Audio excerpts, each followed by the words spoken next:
What is up, everybody? It's your boy Flash from ALWT Gaming, aka Malachi 36. I am here on a Tuesday, August 10th, 2021, episode 59 with my homie. It's the 9Ball. How are you doing today, good sir? Doing good on a Tuesday. On a Tuesday, guys, it's Tuesday. Obviously, if you guys have been noticing earlier this morning was the Xbox ID event, which was the Xbox Indie Showcase. I didn't catch it. 9Ball, did you catch any of it recently? Nope. You didn't catch it either? Mm-hmm. All right.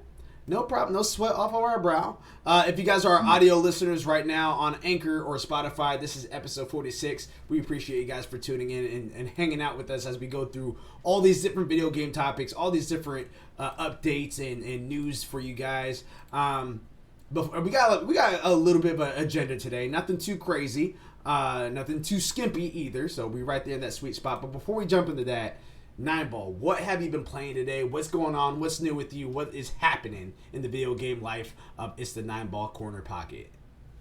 Oh, just been playing hours of, I've been playing hours of Returnal, 14, and Smite. I know you got a little bit further. It's at least since last week when I asked you about Returnal. Did you are you developing more of a personal basis for the game? Is it more of a pro? Is it more of a con? Like, what's going on with the game? Oh, it's excellent. I love the game. It's just, you got to get used to roguelikes. Whenever you die, kind of start back over. Mm-hmm. And it's just, you just got to start over. But you keep certain things like your levels and stuff, but you lose all your equipment. Do you pick it back up after you find your body? You don't really find your body. Oh. The whole map changes every time. Oh, that's right. Yeah, every time you go in there, the map's totally different. How many times? It's fun though. How many times have you died? About 8, 9 times, I think. And it changed each time for you? Yeah. That's crazy. I wonder what the... Go ahead. It's getting... I'm getting better and better. I'm lasting a lot longer. I mean, that's good. Have you... I wonder what the algorithm is as far as how many map changes it will go through. I don't know. You will, though, on some of the maps, you will find your bodies, and you can either salvage them or avenge them. Okay. All right. So I'm assuming salvage them is, again, for like materials and stuff like that. What's avenging? You fight the thing that killed you. What happens if you kill it? I don't know. I've never killed it. I've tried 3 times and died. Gotcha. Okay. I will be avenging my body one day. And so you said Returnal you've been playing. You said 14. What's been going on with you on 14? Um, Without I don't spoilers, want of to. course, because That's I'm a what little I'm bit saying. I don't behind want to spoil it. you.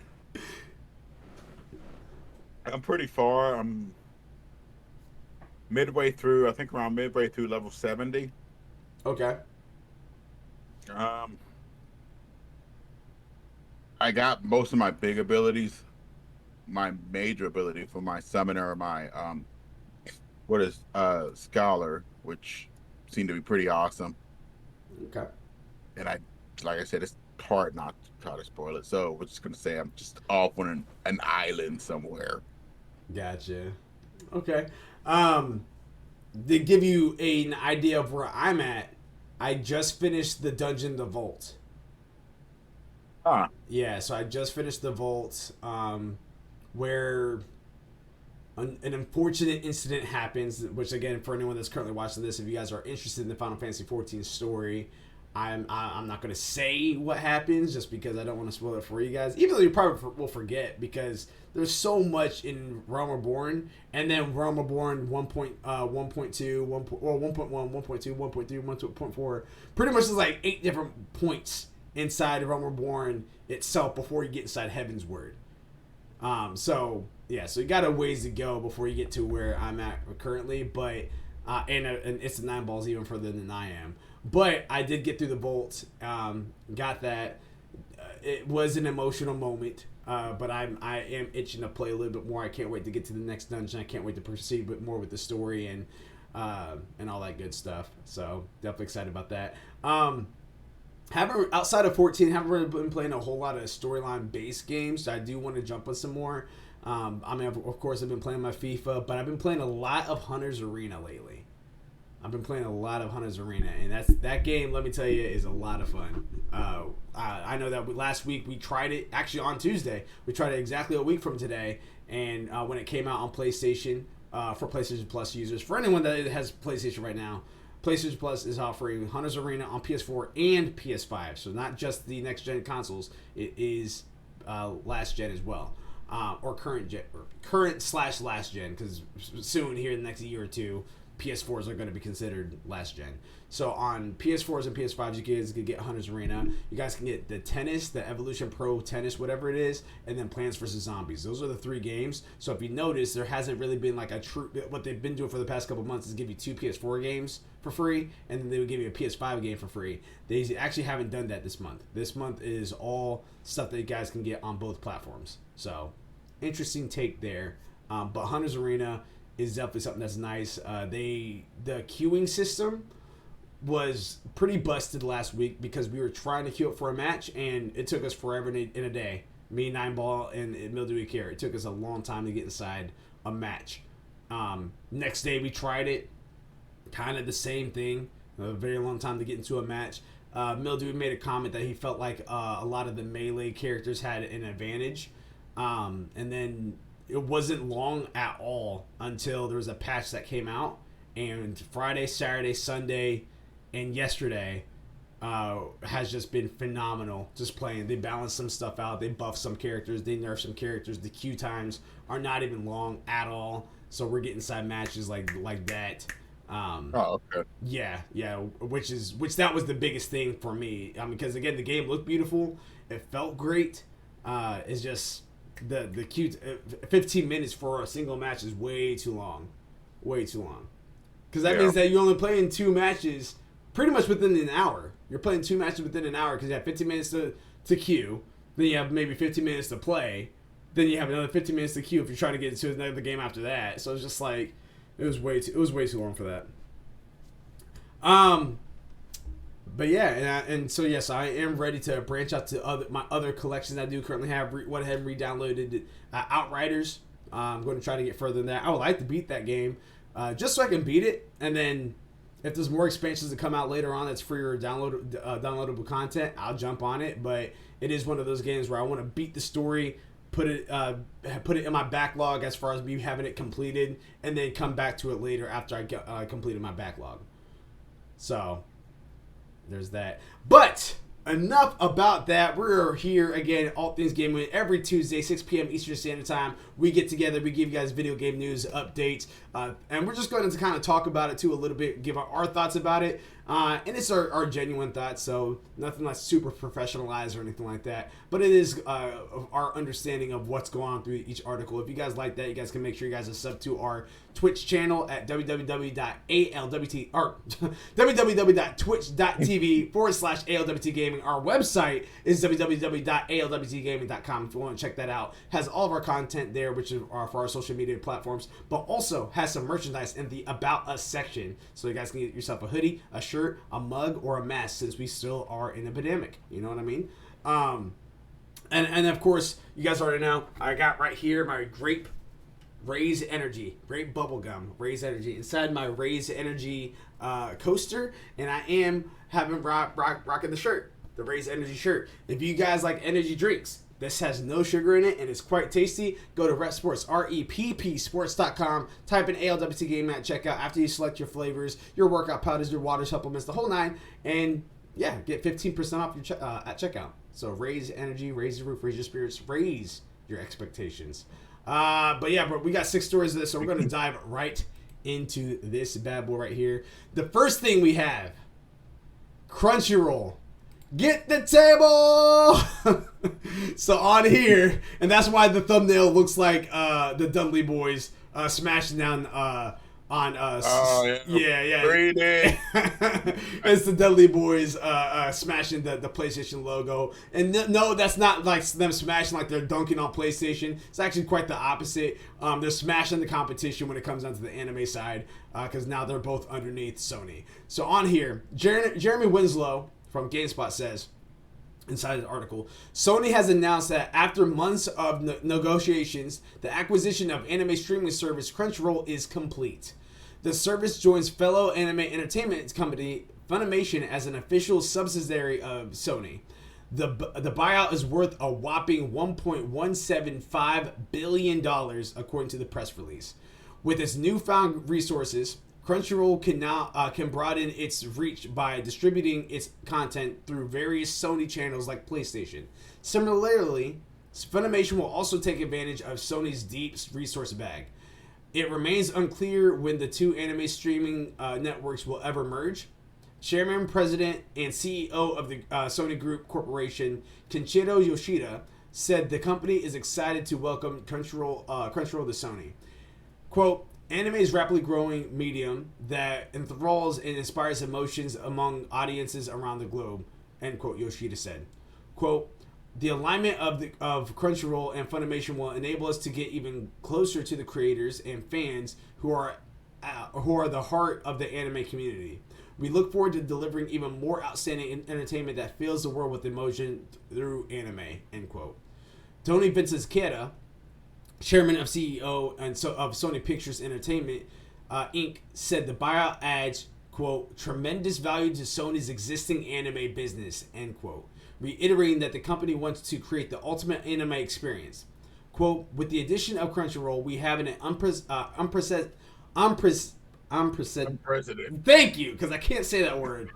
Unprecedented opportunity to serve anime fans like never before and deliver the anime experiences across any platform they choose, from theatrical, events, home entertainment, games, streaming, linear TV, everywhere, in every way fans want to experience their anime, end quote, Vinciquerra said.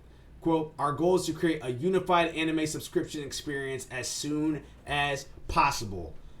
Nineball, throwing this to you. What does this say to you? What are you excited for this? Are you worried about this? What is going through your head when you hear about Sony now acquired Crunchyroll after already having Funimation under their belt now? First, I was making sure it was legal,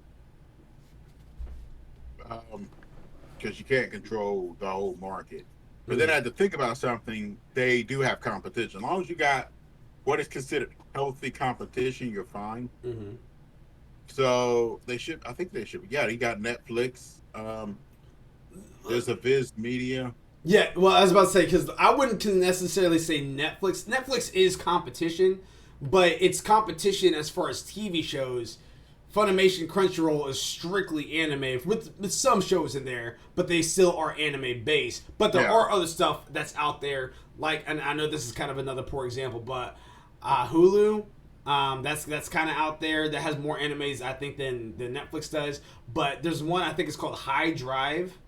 I think that's a newer one. Yeah, that there have been some that has been creeping up. So technically it does have competition, but go ahead. This should be good. I mean, overall, I don't think Sony is gonna help drive certain people. I don't think it's gonna be like a big selling point, like huge selling point. Because I don't think they're gonna keep it just on the PlayStation. I doubt that they'll do that. Yeah, it'll probably take the two, merge it together underneath one banner. And you know what? They might do that. They won't. The only reason why I say this is because when I look at Xbox and my Switch, I can't get I believe it's the Crunchyroll application on either one of those. So or try. Yeah, you can get Funimation on Switch. You can get Funimation on Switch. I don't know about Funimation on Xbox, but you can't get Crunchyroll on Switch, and I don't think you can get Crunchyroll on Xbox either. So with that, but I don't really think it's going to be a hard selling point for a PlayStation. No. I don't think they're going to treat it as like necessarily a selling point. I think that ultimately, again, they're just trying to make as much revenue. I don't think it's going to be exclusive to the PlayStation, and there's proof of that because it's going to be on PC still. It's going to be. He even just said in here. He just says. Platform they choose from theatrical, events, home entertainment, games, streaming, linear TV. So I don't think it's going to be just strictly like a console thing, but I don't know if, I don't know how that's going to look on other gaming platforms necessarily, if that makes any sense. So we'll have to see. I'm excited about this for one. I am. Yeah. I'm excited about this for one reason only. I have Funimation, I have Crunchyroll. I'm paying for both. If they combine the two and I just have one bill a month, that will make my day. You know what I mean? Just give me one bill a month. We're good to go. I have my anime for life. I'm good. I'm set. I'm solid. Yeah. So we'll just kind of have to see how that looks like. How the Crunchyroll accounts going to look like in the future, or how the Funimation account's going to look like in the future if they decide to merge the two. And if they decide to merge the two, when do you think that would be? I don't know. Probably about a couple months, maybe a year. Mm-hmm. Yeah, I agree. I can see that. I have a feeling that we probably won't see any merge until late 2022, early 2023. At the earliest. That's when I would say would be the earliest, is that you would see some sort of merge of the two platforms together. I would love for it to be sooner than that, but I don't know. Who's to say right now? I know that's the entertainment portion of Sony, which I know PlayStation falls under, but I'm also, and maybe I'm in the minority here, but I'm also still holding on to when Jim Ryan said that they have an answer for Game Pass of last year. I'm still waiting to hear what that is. Because I don't you have to give us that first before you actually be like, all right, well, now we have Funimation, we have Crunchyroll, let's go and combine them together. Get your announcements in order first. That's my thing. So we'll have to take a look. We'll have to see. But more on that. You guys can definitely make sure you guys go to the GameSpot page, which, again, this article is by Jeremy Winslow, where he kind of talks more about the acquisition for Crunchyroll. So, there you have it. Number 2 that we have right here, Tales of Arise demo. Darren Bontis from GameSpot says, Bandai Namco has confirmed that it will release a demo for Tales of Arise on PS4, PS5, Xbox One, and Xbox Series on August 18th. So a little over a week from today, literally next Wednesday. Set in a world where the nation of Dana was conquered by the technologically superior country of Rena and split into 5 realms, players will experience the story through the protagonists Iron Mask and Shion. While Iron Mask is in Dana's slave, who is unable to feel pain. Shion is his polar opposite as a citizen of Rena, cursed to zap out anyone who comes into physical contact with her using magical lightning. Together, the two form an odd couple alliance as they strengthen their bonds in a brutal land ruled by tyrants. End quote. That does Tales of Arise do anything for you there, Nightball? I really don't know much about it. I'm looking it up right now. Okay. Actually, you know what? I'm actually gonna pull that up right now for us. Give me 1 second. I'm gonna hide that, and I'm going to pull this up for anyone that is currently watching live or later on YouTube. So give me 1 hot second. You seeing it? Yeah, it's Tales. I didn't think about Tales series. It should be. I mean, I played Tales of Berseria. I played a bit of Tales of Zestiria. And I have Tales of Vesperia. But if I'm not mistaken, it works very similar to how Final Fantasy works, to where they say they have the same name, but they don't really connect, correct?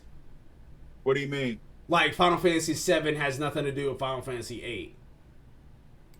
I think they do connect. They do connect. I think they do. I haven't really checked into the lore or anything.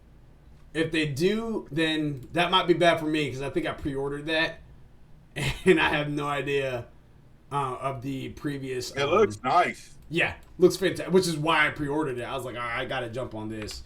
Let me go ahead and pull this up. I just went ahead and got this situated. Bam, and window capture. There we go.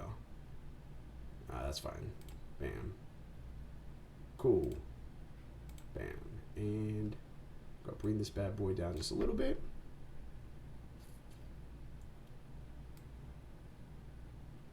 Right here. There we go.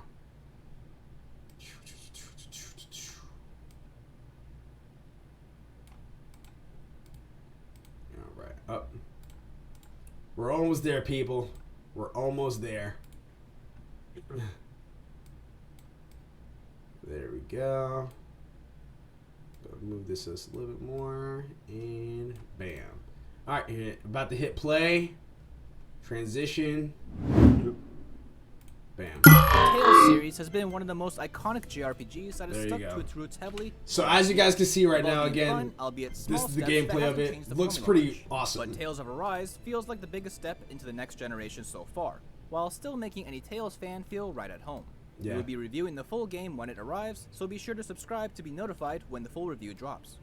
Our preview of Tales of Arise drops us in the very beginning of the game. What if they have more characters? They're probably running more. Iron Mask, simply living day by day with his identity and his past completely forgotten.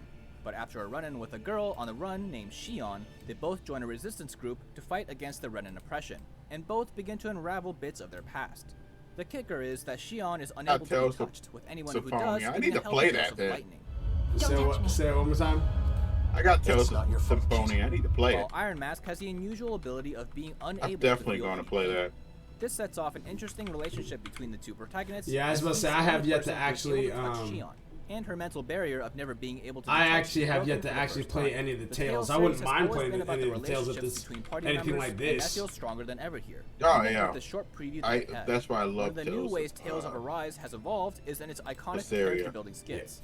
And I'm going to go ahead and mute it again just because I don't want to get blocked on here. Because I heard a little bit, even though he's talking over it, I heard a little bit of music in the background. So, but yeah, but the animation is very anime-esque. Very anime-esque for sure. Which again, if you know me, you know I love my animes. Oh, that's why. Okay. Yeah, I was about to say, if you guys know me, you guys know I love my animes, all that good stuff.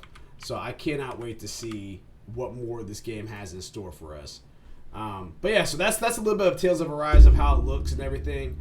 Let me go ahead and get this off the screen now. Was it this one? It is that one. Okay. There we go. Oh, it's still going. How about that? Sorry.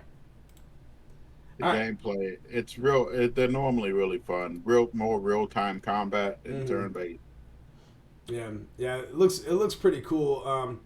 But I will say that right there, what you just saw, that probably is something that I'm not really too thrilled about. To where like I run into a group, and then it takes me into like a arena like area to go fight. I don't know if I'm thrilled about that necessarily. It's more of the old school Final Fantasy, Pokemon in the high grass type era.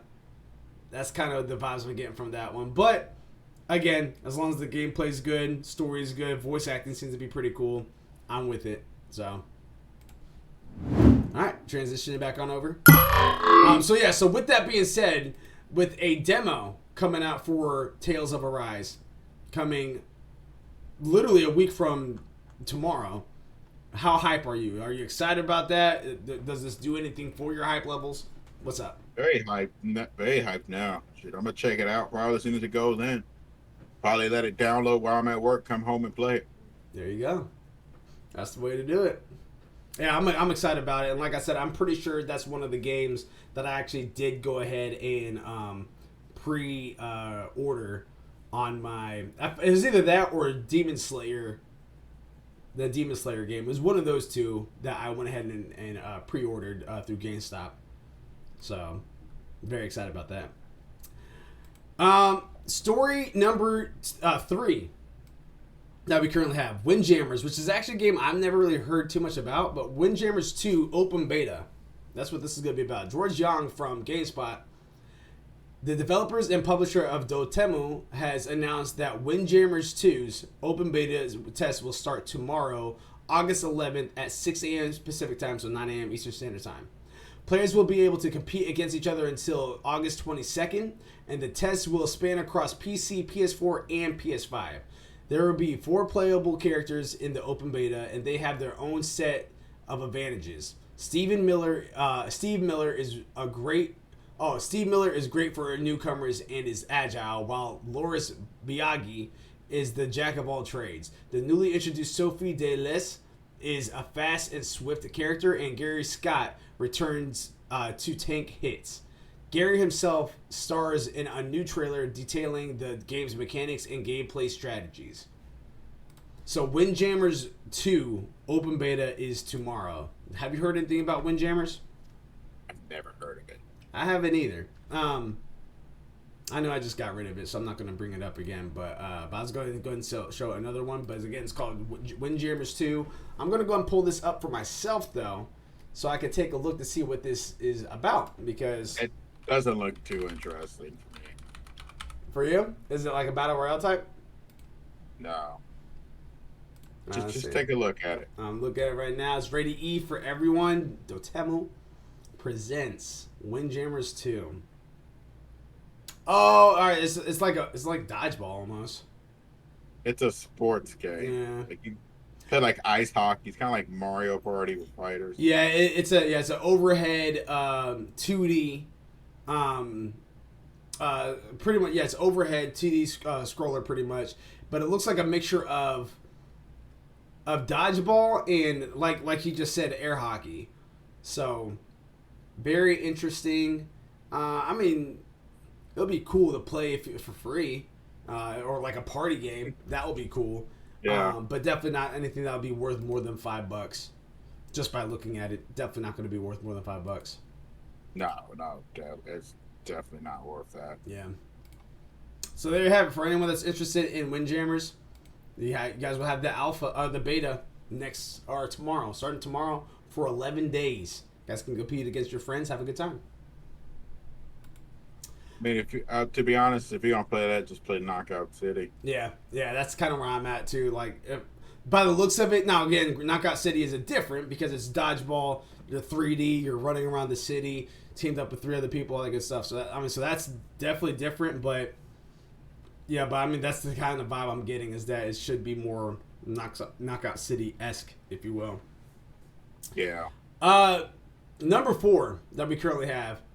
Xbox ID is the indie event.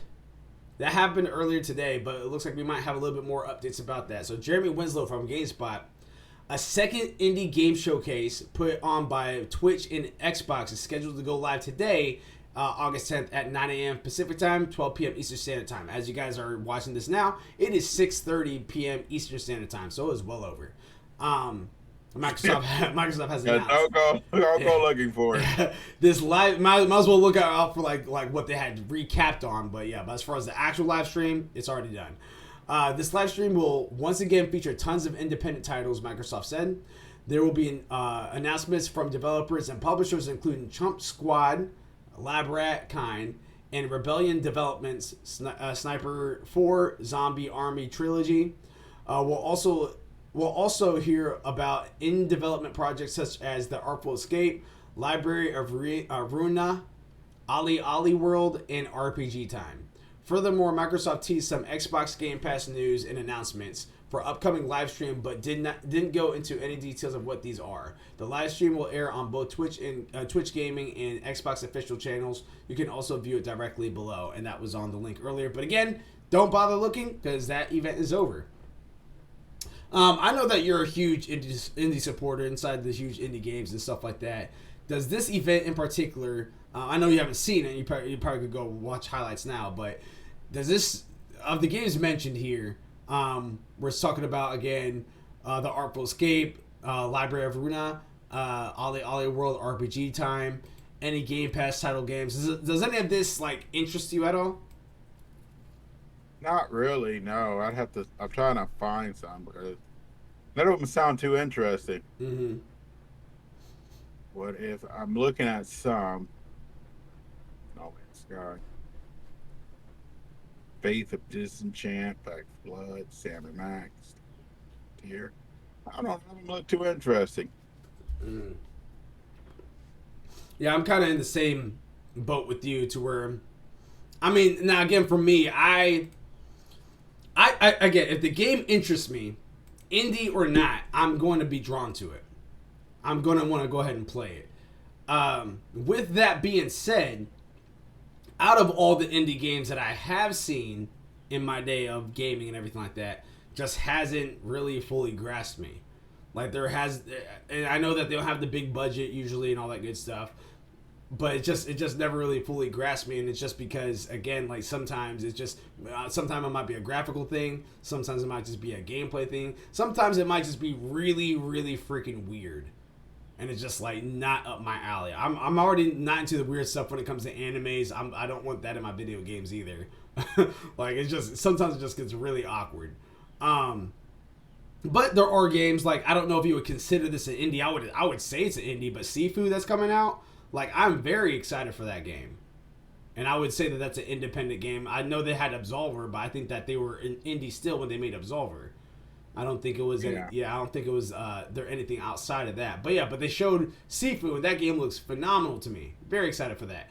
I did play some Fury back in the day, like probably about 6 years ago, and I still have it on my PS4. I have yet to actually beat it, but that game was fun. It was definitely different than it was like arcadey like, if you will. Yeah. But there's not really like a whole lot of indie games I can think of that I'm usually like. I like games again, Horizon, Ghost of Tsushima,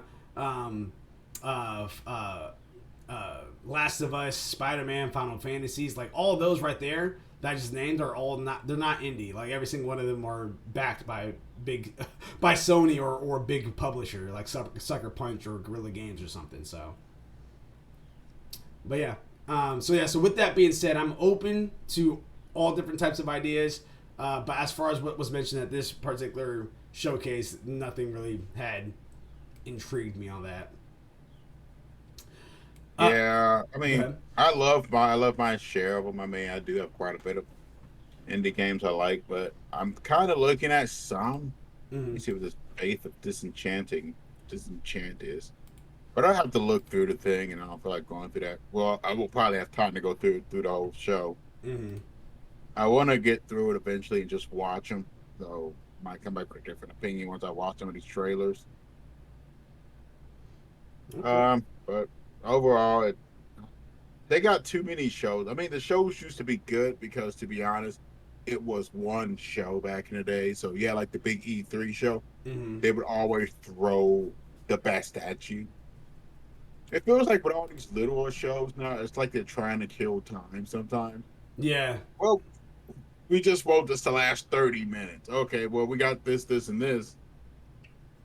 That's about 17 minutes. Well, we can just throw this crap in there for 12 minutes. Yeah. We can have this guy talk. Hey, is Steph Curry available? We just call him in. Yeah.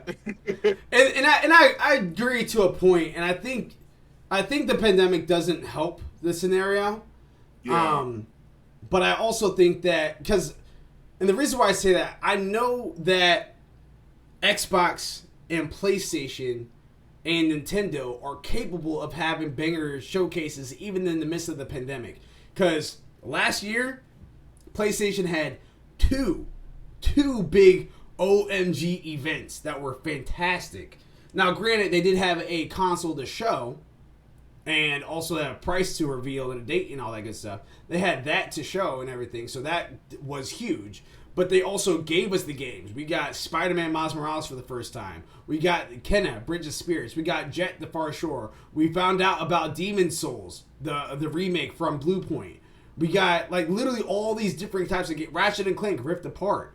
Like, they gave us so many games. Final Fantasy 16, which I'm still hoping comes out this year for my Fantasy Gaming League. Like, they got... Stop it. Have faith, man. Ye of little faith. But I'm just saying in general, like, they showed us fantastic time last year.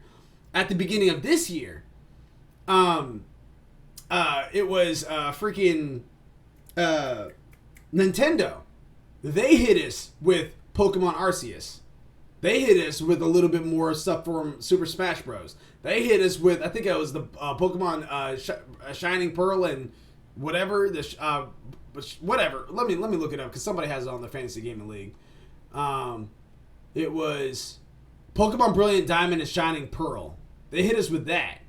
You know what I mean? Like, they definitely, it's like Nintendo is probably, out of the three big dogs out there, Nintendo is probably my most like least hyped company of the three of them when it comes to Xbox, PlayStation, and Nintendo. But even then, they still hit us with something. And I want to say, even for this past E3 for Xbox, it wasn't like absolutely amazing, but it was enough to be like, for me as an individual gamer, to be like, okay, I want an Xbox Series X now because I want to play Horizon.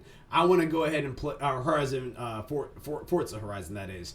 I want to go ahead and play Back 4 Blood. I have a Game Pass game that I have Game Pass games I already have on my PC, and I'll be able to play it on my Xbox Series X with my buddies. But also, I can play it off of my phone. You know what I mean? Like, they're giving me more stuff that'd be like, okay, now it's justifying me getting the Xbox Series X. And now, granted, I still have a little bit to go for those games that I really, really want. Because right now, all I'm playing on my Xbox is a PlayStation game, which is MLB The Show. So like, that's the only thing I'm playing right now. But later on, though, it is like, I know that that's going to pay off in the long run because I am going to be able to jump on Back 4 Blood. I am going to go ahead and be able to play Redfall. I am going to be able to play the next Skyrim if it comes out and I decide to pick it up or whatever. Or if it's on Game Pass, play it on Game Pass. So, but yeah, but this year, you're right. Like, I mean, I don't mind the small little state of plays. I don't mind the Nintendo Directs. I don't mind the small little Xbox events. But during the E3 time period, and maybe this is just me just kind of being stuck in the old way of promotions and stuff and the way that they give news, I still want June, July, August to be those banger events to where they hit me with an hour and a half, 2 hours of just great content, stuff that's coming out this year, stuff that they're working on currently. Maybe even like they gave us God of War Ragnarok, the little logo for that, and I haven't even seen God of War Ragnarok gameplay at all. But yet I am ecstatic that game is existing. I'm very happy that the game's coming out. So I'm not exactly sure what's going on with that because this E3 really wasn't the best E3. It really wasn't.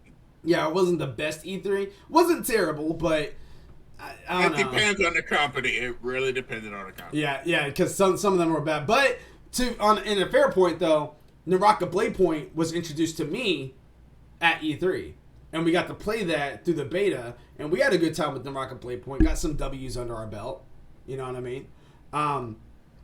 Which, because of how Naraka Blade Point was set up, now that game had me be like, okay, well, Hunter's Arena is coming out on PlayStation Plus. Let me download that and see what that's about. And now I love Hunter's Arena. Like, I've been really enjoying that too. So, yeah, so I don't know. I think I'm with you. I don't know about these small little indie showcases. I don't know about these small little half hour of your time, 45 minutes of your time thing. I feel like if you're going to have an event, like, again, that's fine to do maybe once a month or once every other month. State of plays, Xbox events, Nintendo Directs. I get that. But I still want to have at least one or two times a year that big Juggernaut hour 30 minutes, 2-hour event. That's just like, all right, this is what we got. These are the exclusives. These are the projects that are coming out for the next gen consoles, stuff like that. Yeah, I mean, make it worth it. I mean, I'm kind of tired of it. You get this thing, they go, oh, here goes some stuff, and we updated this, and this. Yeah, okay, that's cool and all. We knew that stuff was coming out, but yeah, I want to see what's down the pipe. I mean, we know, like, for example, 2 games in particular I'm still waiting to hear. Deathloop, Hellblade. Hellblade 2 and Starfield.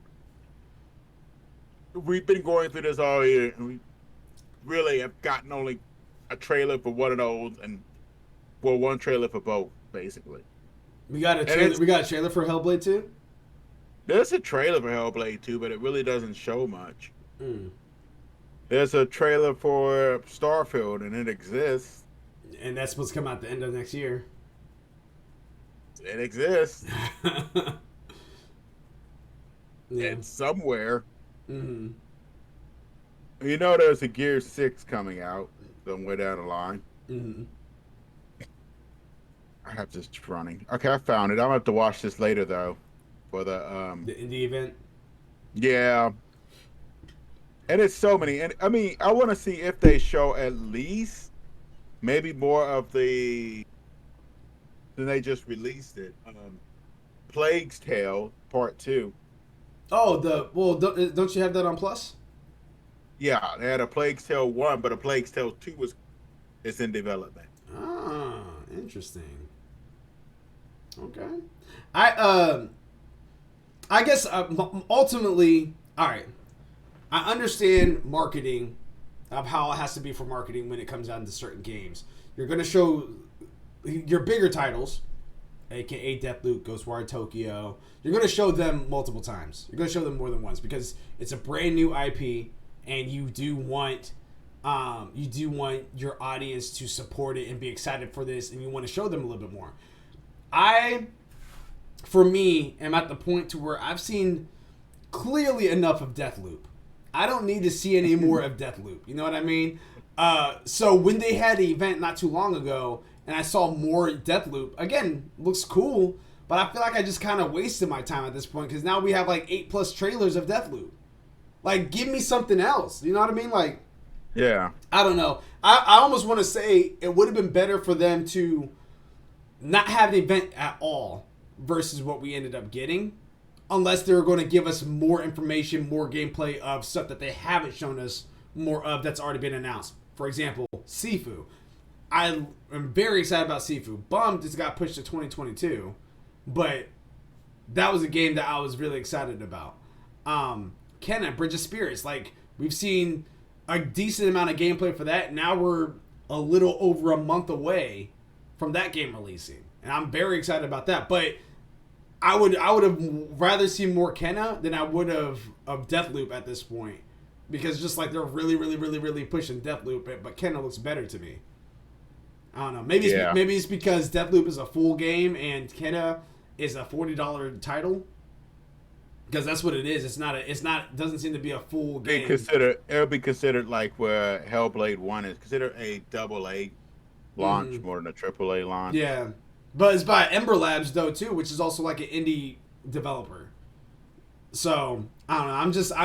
I feel like they have to kind of find a new way, especially assuming that we're going to be in the pandemic in 2022, which we probably will because people refuse to wear their masks. and if you don't believe in wearing masks, all right, fine, cool, but you're not staying away from people, so you're not really helping yourself. You know what I mean? So it's just it's stupid with that. I'll go on a whole rant about that if I start.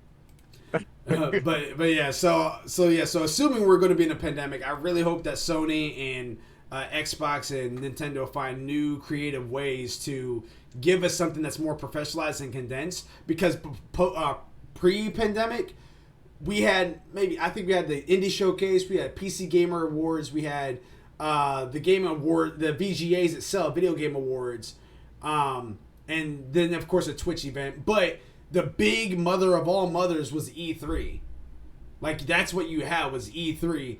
Yeah. And that's something that you were looking forward to. So even to the point to where if you were not a super gamer at all, like, you knew still that E3 was like the event to go to. Now, this year, I can't say what is what. Like, we got Summer Games Fest, we had E3 that did their new thing, and they didn't keep it within like a couple days. They expanded it to like almost like 2 months still. So it's just like all the news we're getting is not condensed. I don't like it being as spread out as it is. I'm not saying it all has to be on one day, but I also don't want it the course of my entire summer either. Yeah. So, let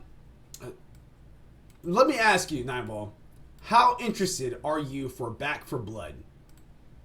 Oh, I'm there. I got Left 4 Dead 1 and 2. I used to play the mess out of those games back in the day. How would you feel if I said that Steven Watts from GameSpots talks some more about the crossplay and progression of Back 4 Blood, starting off by saying Back 4 Blood is a spiritual successor to the co-op zombie mayhem of Left 4 Dead series. With such an emphasis on shooting your way through zombie hordes with your mates, you may wonder how easy it will be to actually play with those friends who didn't happen to adopt your own platform of choice. It's releasing across PC, PlayStation, and Xbox consoles, with the open beta beginning soon. Does Back 4 Blood, this is one of the questions that's out there, does Back 4 Blood support crossplay? The answer, in short, yes. Back 4 Blood, a Back 4 Blood beta FAQ with WB Games confirms that the Back 4 Blood open beta features crossplay support, and players in the closed beta have already begun linking up with their friends to play it across platforms. I'm gonna stop there real fast because I do want to talk about this. I jumped into Back 4 Blood over the weekend. I was lucky enough. Shout out to OM Jesus, who gave me a code so I can join him on the beta action for Back 4 Blood. I have it on my Xbox Series X. I know I moved, so my internet location is not as good as it was when I was at my apartment, but it still is good enough to, one, hold the stream right now that I have, but also, two, play online. I don't really have connectivity issues like that typically, unless I'm doing too much. Then at that point it could be a little bit of a problem. But with that being said, I was doing nothing. I was doing absolutely nothing. So I don't know if this was on the alpha. I don't know if it's because of OMG's website, link or connection or whatever. But we were trying to play together. We had a hard time linking up. He was on PC and I was on Xbox Series X. And we had a hard time linking up together. We finally linked up. Probably got about, I want to say 5 minutes into a level. And then I got kicked from their game into my own personal lobby. And then at that point, it was time for me to go to my soccer game. So needless to say, I did enjoy what I saw. It looks kind of cool. I was able to, because I got a 4K TV, I got Xbox Series X, so I was able to push the highest graphic fidelity that we have on the Series X. So everything looked great, but that cross-play action for the alpha, man, that needs some work, because that was rough. Okay. As such, you can expect features to be available in the game's launch October. Another question, what about cross-progression? Answer. Crossplay is useful if you're playing on one platform and need to connect with friends across another platform. But what if you own multiple platforms and want to be able to seamlessly hop between them? First, congratulations, moneybags. Second, sorry, there is no announced cross-progression and no indication from the beta that it will that will be the case. The game does prompt you to create a username, but that there's currently no way to log in with that same username on another platform.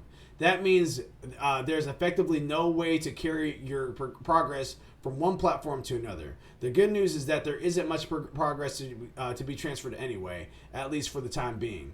The only pain point will be that your customized card decks, which you will have to rebuild if you hop onto a new platform. End quote. So that is a lot. Yeah.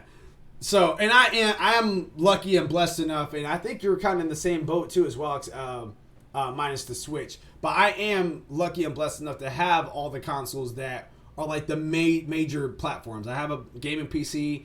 Me and you both have you have a gaming PC too. We both have Steam Decks that's coming at the end of this year, early next year.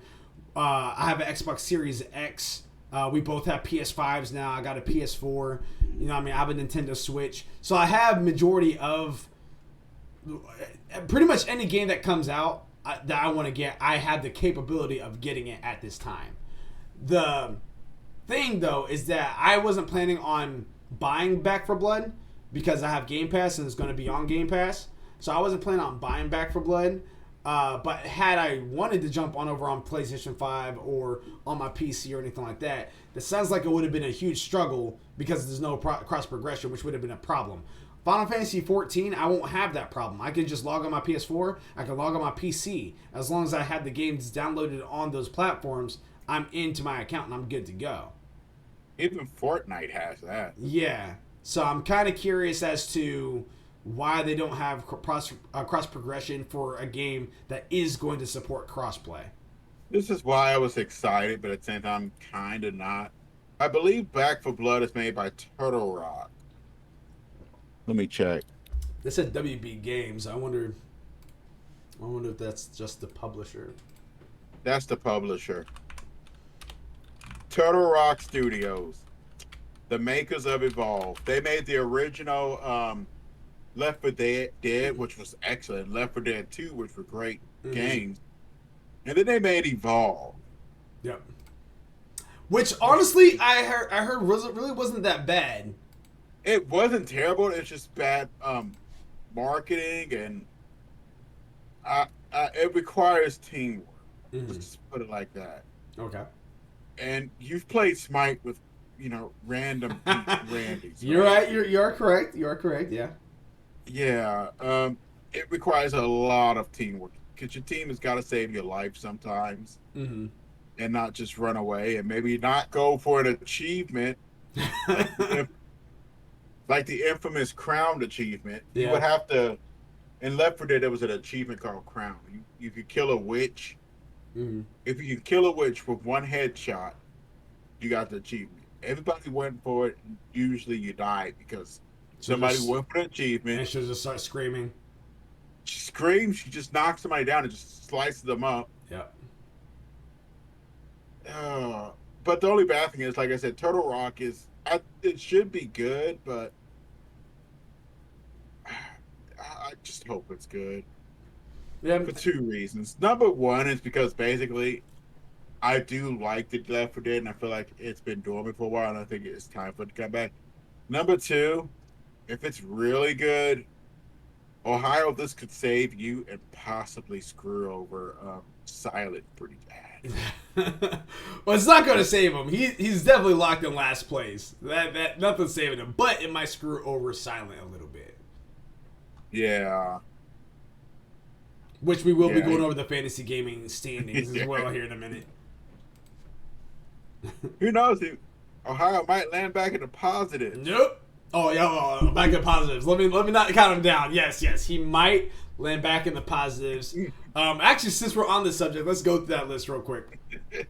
So, again, for anyone that's currently following us and that's watching us on a weekly basis, we talk about this every so often, but we're inside a fantasy gaming league, which works very similar to fantasy football, but is with video games. Instead of on a weekly basis, it's on an annual basis, and you're not against just one person per week. You're against everyone that's in the league throughout the year. Whoever has the most points is the winner. Whoever has the least amount of points is the loser, and it is on a 100-point scale. However, the threshold is 70. Anything above 70 gains you those points. Anything below 70 makes you lose points. So, for example, if Back 4 Blood comes out and it's an 80 out of 100, then that gains whoever has that game 10 points because that's 10 points above 70.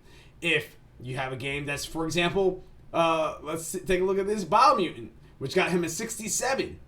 That will make you lose 3 points because that is 3 points underneath 70. Dungeons and Dragons. And then of course we also have in there we threw a little wrench in there, which was optional, but I wanted to kind of get a little spicy with it.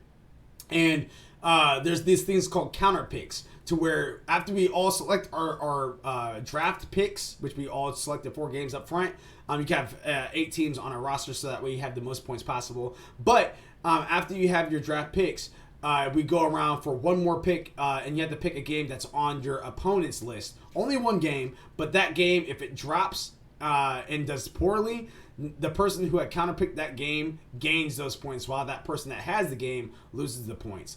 On the opposite side, if that game does amazingly, whoever had picked that game will lose the points as their counterpick, but whoever has the game on their list will gain the points like normal. And of course, if there's any games that get delayed or pushed back into 2022, I have it to where if you can't drop the game, which can screw you up on a point system.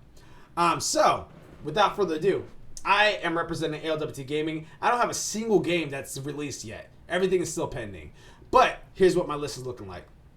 Deathloop, Halo Infinite, Final Fantasy 16, Far Cry 6, Solar Ash, Dying Light 2 Stay Human, Call of Duty 2021, Demon Slayer Kimetsu no Yaiba, the Hinokami Chronicles, and I have a counterpick of God of War Ragnarok, which has been confirmed is not releasing this year. So I screwed over Ohio with that pick. And before I go on over the Zaka TV, which is your list there, 9ball, I have to say, I don't know if I'm having any more confidence in Call of Duty 2021 launching this year, because there hasn't been a single announcement. It's going to launch. I would assume it does. They do a Call of Duty every year, but I haven't heard even a whiff of a Call of Duty 2021 coming this year.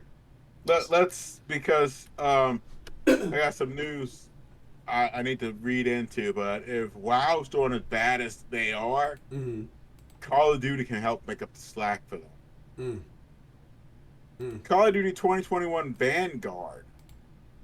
That's what it's called? Somebody was telling me about that at work, too.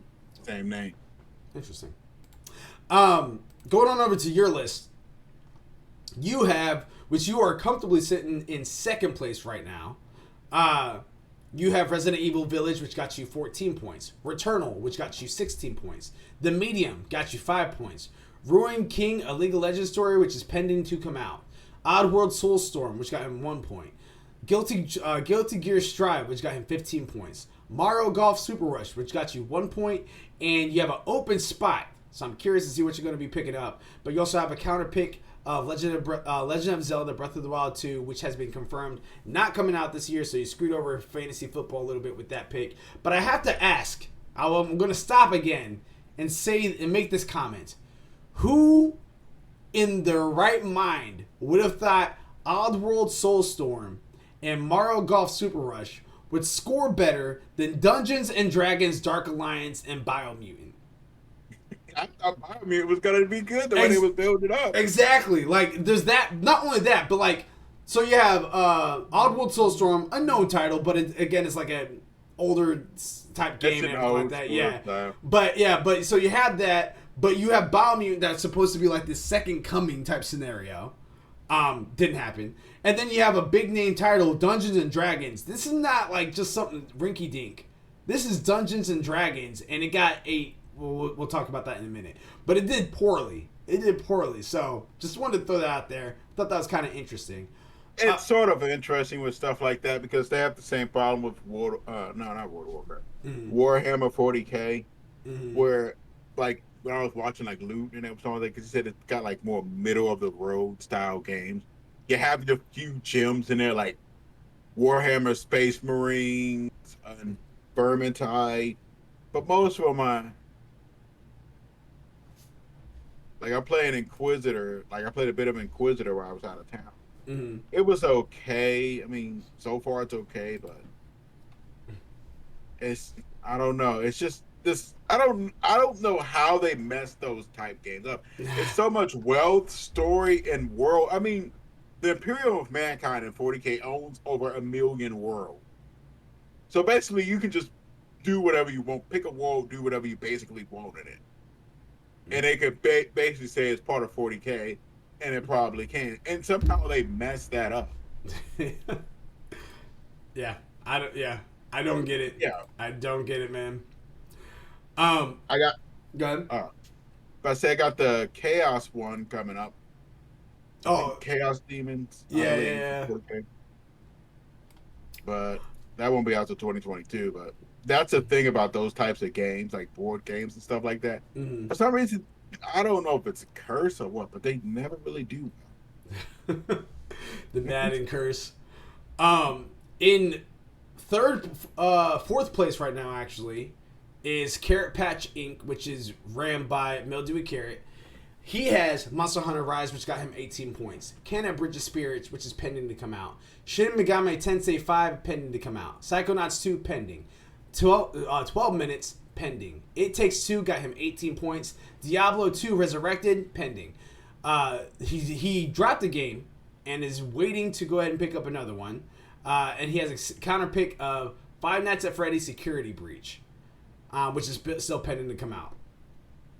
Fantasy Football, which is by our boy Silent, has The Legend of Zelda Breath of the Wild 2, which is not releasing this year, so got him 0 points. Ratchet & Clank Rift Apart got him 18 points. Lego Star Wars The Skywalker Saga, pending to come out. New Pokemon Snap got him 10 points. Axiom Verge 2, pending. Pokemon Brilliant Diamond and Shining Pearl, pending. Battlefield 2042, I Hate You, pending. Scarlet Nexus, 9 points, is what it got, Fantasy Football. And Back for Blood, which is a counter pick on Ohio, but that's pending to come out next month, I believe. You know something that surprised me on these lists? What's up? It Takes Two. It Takes Two, why? I don't know. I didn't think it was going to do as well as it did. I am kind of curious to see how Brothers and A Way Out had scored on Metacritic, because that's the same company that made those games, and I think they both were received pretty well, at least by the community. I don't know how critics took it, but yeah, but apparently this game was fantastic. So very curious to see how that pans out. And just a heads up, Fantasy Football is in third place right now with 37 points. In first place currently is Illisby Live, and he currently has Bravely Default 2, which got him 8 points. Near Replicant version 1 point and a lot of numbers got him 13 points. Little Nightmares 2, 13 points. Five Nights at Freddy's Security Breach, pending. The Dark Pictures Anthology House of Ashes, pending. Monster Hunter Stories 2, Wings of Ruin, 11 points. Tales of Arise, pending. Neo, The World Ends With You, 11 points. And Final Fantasy 16 is his counter pick against me, and that is pending, hopefully to come out, so I can just rub it in their face and be like, listen, Final Fantasy 16 was real. It came out in 2021, not 2024 like you guys are saying it's going to come out in. It's not happening. It's coming out this year. They're going to shadow drop it like Beyonce. It's going to hurt some feelings out there. About 2031. You shut up. Ohio, which I feel like gave up on this life game. But anyway, he has God of War Ragnarok, which is not releasing this year. Back for Blood, pending. Humankind, pending. Evil Genius 2 World Domination got him 7 points, but then were drastically taken away by Dungeons and Dragons Dark Alliance, which got him negative 11 points. But then also, to add insult to injury, Biomutant got him negative 3 points as well, and he has 2 open spots. He has a counter pick of Halo Infinite, and that's just going to hurt him some more, because I'm very confident that's coming out this year. They're almost like, I think Xbox is pushing that hard this year. Yeah, we gotta get something big out before the holidays hit. Yep. So there you have it. That's our list right now for our ALWT Gaming Fantasy Critic League. We are 4 months away from the league being over. So anyone that's currently watching right now, or if you guys want to join us at all for the next year, which is the next season, for this fantasy gaming league, definitely let us know. Just type in at least we tried.gaming at gmail.com, or you guys can message us, DM us on our social media platforms that you're interested in doing so, and we will be happy to get you to the list and try to get a time for us to all to draft together and have some good fun, have a good time out here. But yeah, I am excited about Back 4 Blood. I'm right there with you, kind of going back to story number 5 that we just talked about, the crossplay and progression. I am excited about Back 4 Blood.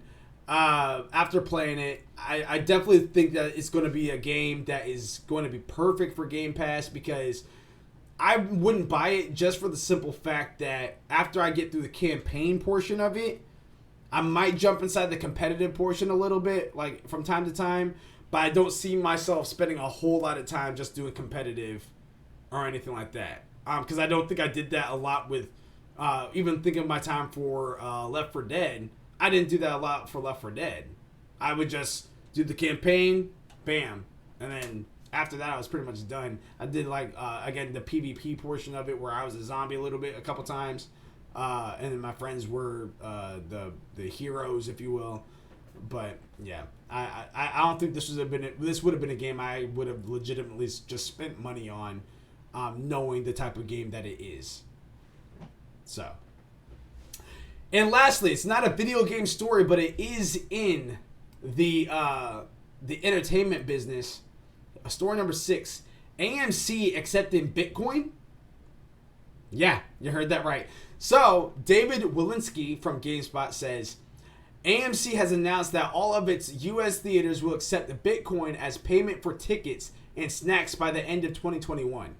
According to CNN, company chief Adam Aron shared these plans are on a recent earnings call. Quote, I've had to learn more in the past 6 months about blockchain and cryptocurrency than I learned about it in the entire decade before that, end quote, said Aron on the call. He also added that the company was also, quote, exploring how else AMC can participate new burgeoning, I don't know, burgeoning, I don't know, cryptocurrency universe, and we're quite intrigued by potentially lucrative business opportunities, end quote. The theater chain is also working on simultaneously rolling out the ability to accept Apple Pay and Google Pay for online purchases in U.S. locations. Aaron was not exclusively influenced by the Reddit meme stock frenzy that went underway earlier this year. The executive had a brief stint on the board of Centrius Acquisition Corp and the contractor for the blockchain company ALWT. What's less is how sustainable this movie might be. Crypto transaction fees can be steep, while concessions at movie theaters are already expensive. So there's the fact that the crypto you spend on some milk duds could potentially also someday be worth enough to buy your own theater. It's also similarly hazy what demand is like for this sort of capability. But according to CNN, AMC shares jumped 5.3% after the earnings call, and Bitcoin was up 5.5% compared the day before. So for anyone that is farming cryptocurrency with Bitcoin, you guys can go to the movies with your cryptocurrency. How crazy is that? Cryptocurrency is, it's spontaneous. Like they said, you might be able to win to buy the theater one day, and then the next day you might not even be able to buy one M&M. Cryptocurrency it's very, there's really no regulation on it. Most stuff have like some sort of regulation where it's like, it goes, like money goes in this way and that way, and I don't really know how to explain it for now. But money generally has a lot of like, God, I'm trying to think of a word for it. It has standardization. I can't really think of a word for it right now, where it's going in a certain way and it just doesn't take a nosedive like that. Mm-hmm. Cryptocurrency, nobody really controls it. So, like I was saying, it can go either way. So and I'm surprised that they do that, seeing as which like mainly like it's a currency online, and also you see it a lot if you ever hear about the dark net and stuff. A lot of them use a lot of cryptocurrency, like Bitcoin stuff, Mm-hmm. for doing transactions because it's so anonymous. And it's I don't really know why they're doing it. I don't know what they're thinking. I mean, they're trying to get more business. I see what they're doing because they've really been hurt by this whole pandemic the most. It's a theater business, but I kind of don't agree. I'm surprised they don't even have Google Pay and And Apple Apple Pay. Pay, yeah. I thought that's kind of interesting myself. But I don't really know if this is going to be good or bad. Mm-hmm. Maybe it will finally get regulations. I know a couple state countries, I believe. I would say China. Somebody had even but don't quote me on it yet. Had even blocked cryptocurrency for a little bit. Yeah, I wouldn't be surprised. I mean, again, like I don't Bitcoin, cryptocurrencies, all that stuff is just so like unknown. It's just so Yeah. unknown, and yeah, you can make a lot of money for it. And if you jumped in early, you're probably a billionaire right now that you've already sold your shares and everything.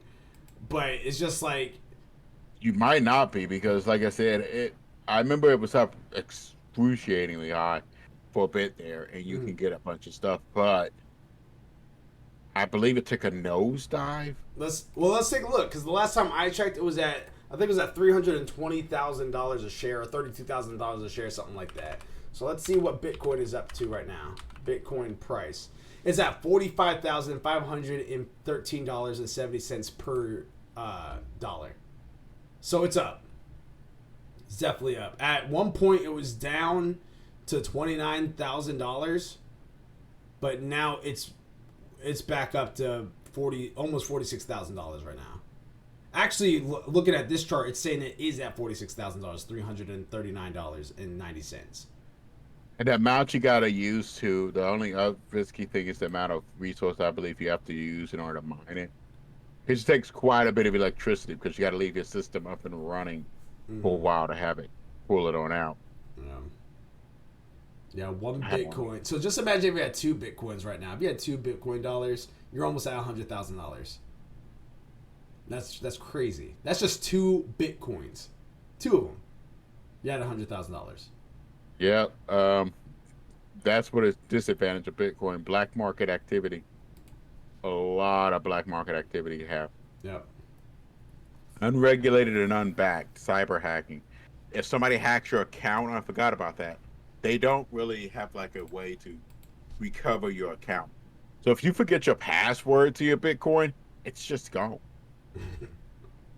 That would suck. That would Yeah. really suck. I believe somebody has like over $1 million worth of Bitcoin or something. He can't remember his password. Yep. I got $1 million and I can't touch it. Curse you, invisible wealth. I know that would suck. You got all this money in Bitcoin and it's just stuck. It's gone. That would be terrible. But yeah, that actually does it for our episode today, episode 59. I believe I said before it was 45 on Anchor, but episode 59 on YouTube and Twitch for All Things Gaming. Appreciate you guys for tuning in, hanging out with us. Before we dip out of here, just give me one last update. What are you planning on running through this week, gaming wise? Are you jumping on more 14, or are you starting any new games? What's going on there, Nineball? Probably gonna be more 14. I want to reach level 80. I'm trying to hit 80 on there. Heard I that. really want to hit 80.